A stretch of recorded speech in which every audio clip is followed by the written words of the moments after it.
साथियों नमस्कार। आप लोग कल से जो भी ऊहापोह की स्थिति आप देख रहे हैं कि शिक्षा विभाग को लेकर के और लोक सेवा आयोग को लेकर के जितनी भी चीज़ें चल रही हैं, उन सभी चीज़ों पे मैं बात करना चाहता हूं।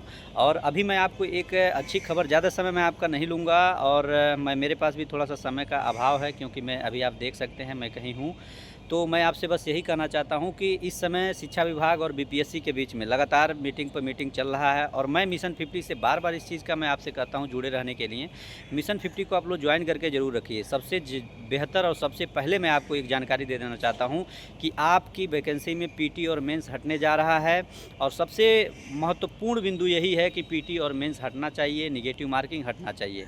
लेकिन अब तक की जो मैं अंदर की खबर जितनी भी हो सकती है मैं आपको बताने का प्रयास कर रहा हूँ। जो कल से, जैसे कि परीक्षा नियंत्रक महोदय के द्वारा जो बयान दिया गया, इससे लेकर के विद्यार्थियों के बीच में पूरा आक्रोश है, और सरकार नहीं चाहेगी, शिक्षा विभाग नहीं चाहेगी कि कोई ऐसी दिक्कत हो जिसकी वजह से बिहार की स्थिति और आंदोलन और तेज हो और उग्र हो। तो इन सभी चीज़ों को बंद करने के लिए, क्योंकि विद्यार्थियों का विरोध भी है कि मनोविज्ञान जो सीडीपी कहा गया है ये भी न पूछा जाए और एकल एग्जाम हो।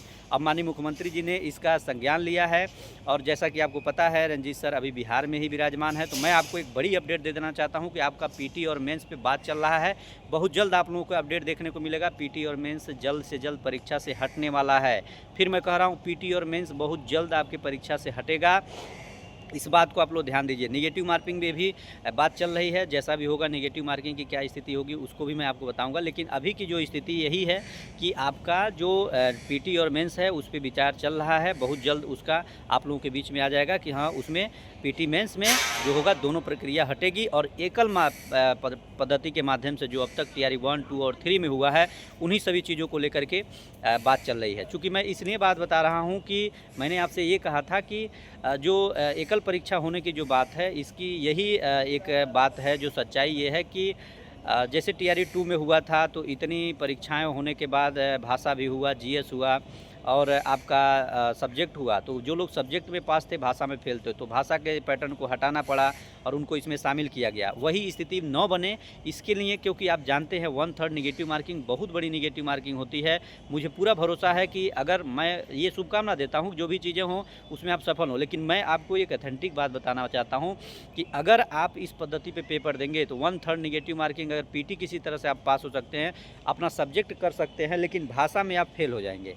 ये बड़ी बात है। मैं जानता हूँ, मैं पूरी अच्छी तरह से इस सभी चीज़ों को मैं देख रहा हूँ, भाप रहा हूँ, क्योंकि समस्या ये नहीं है कि आप निगेटिव मार्किंग को बीट नहीं, समस्या ये है कि बिहार के विद्यार्थी जो हैं वो हिंदी और इंग्लिश लैंग्वेज को कम पढ़ते हैं। इसके वजह से सारी प्रक्रिया यहाँ पे बढ़ती है।